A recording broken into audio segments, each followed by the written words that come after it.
ಮಂಡ್ಯ ಜಿಲ್ಲೆಯ ಎಲ್ಲ ತಂದೆ ತಾಯಂದಿರುಗಳ ಒಂದು ಆಶೀರ್ವಾದ ಯಾವ ಮಟ್ಟಕ್ಕಿತ್ತು ಅಂತಕ್ಕಂಥದ್ದನ್ನ ಬಹುಶಃ ಬಂದಂಥ ಒಂದು ಮತಗಳ ಒಂದು ಅಂತರ ಗಮನಿಸಿದಾಗ ನಮಗೆಲ್ಲ ಗೊತ್ತಿದೆ, ಅಲ್ಲ ಒಂದು ಇತಿಹಾಸ. ಅದೇ ರೀತಿ ಈ ಬಾರಿಯೂ ಕೂಡ ಲೋಕಸಭಾ ಚುನಾವಣೆಯಲ್ಲಿ ಏನು ಮಾನ್ಯ ಕುಮಾರಣ್ಣ ಅವರು ಬಂದು ನಿಲ್ಲಬೇಕು ಅಂತಕ್ಕಂಥ ಅಪೇಕ್ಷೆ ಏನಿತ್ತು, ಕಾರ್ಯಕರ್ತರ ಅಪೇಕ್ಷೆ ಒಂದು ಭಾಗ, ಜೊತೆಯಲ್ಲಿ ಎಲ್ಲ ಪಕ್ಷದ ಮುಖಂಡರುಗಳ ಅಪೇಕ್ಷೆ ಒಂದು ಭಾಗ, ಜೊತೆಯಲ್ಲಿ ಪ್ರಮುಖವಾಗಿ ಇಲ್ಲಿರ್ತಕ್ಕಂಥ ಜಿಲ್ಲೆಯ ರೈತರುಗಳಿರ್ಬೋದು, ಹಿರಿಯಕರು ಇರ್ಬೋದು, ಹೆಣ್ಮಕ್ಳು, ಯುವಕರು ಎಲ್ಲ ವರ್ಗವೂ ಕೂಡ ಅತ್ಯಂತ ದೊಡ್ಡ ಅಂತರದಿಂದ ಇವತ್ತು ಕುಮಾರಣ್ಣನಿಗೆ ಆಶೀರ್ವಾದ ಮಾಡಿರ್ತಕ್ಕಂಥದ್ದು.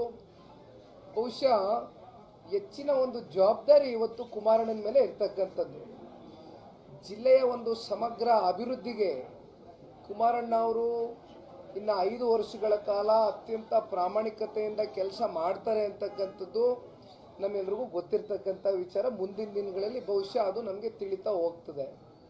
ಹಾಗಾಗಿ ಮೊದಲನೇದಾಗಿ ಮಾಧ್ಯಮದ ಮೂಲಕ ಎಲ್ಲ ನಮ್ಮ ಮಂಡ್ಯ ಜಿಲ್ಲೆಯ 8 ವಿಧಾನಸಭಾ ಕ್ಷೇತ್ರದ ವ್ಯಾಪ್ತಿಯ ಎಲ್ಲ ಮತದಾರ ಪ್ರಭುಗಳಿಗೆ ನನ್ನ ಹೃದಯ ತುಂಬಿದ ಧನ್ಯವಾದಗಳನ್ನ ಸಲ್ಲಿಸಲಿಕ್ಕೆ ಇಷ್ಟಪಡ್ತೇನೆ.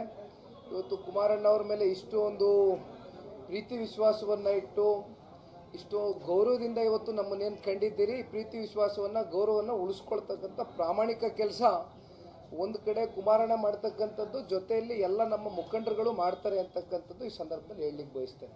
ಇಲ್ಲ, ನಾನು ಸಿನಿಮಾ ಸಂಪೂರ್ಣ ಬಂದ್ ಮಾಡಿದ್ದೀನಿ.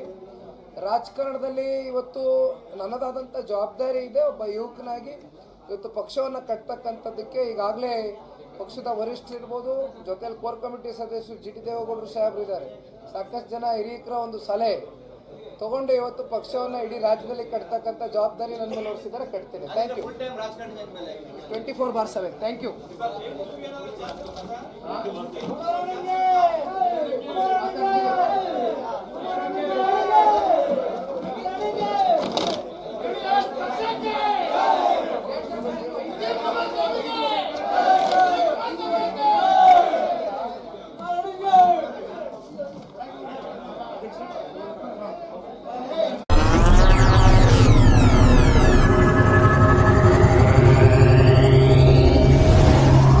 ನೀವಿನ್ನೂ ನಮ್ಮ ಚಾನೆಲ್ಗೆ ಸಬ್ಸ್ಕ್ರೈಬ್ ಆಗಿಲ್ಲ ಅಂದ್ರೆ ಈ ಕೂಡಲೇ ಸಬ್ಸ್ಕ್ರೈಬ್ ಮಾಡಿ. ಸಬ್ಸ್ಕ್ರೈಬ್ ಆದ ನಂತರ ಪಕ್ಕದಲ್ಲಿ ಕಾಣುವ ಬೆಲ್ ಐಕಾನ್ ಪ್ರೆಸ್ ಮಾಡಿ.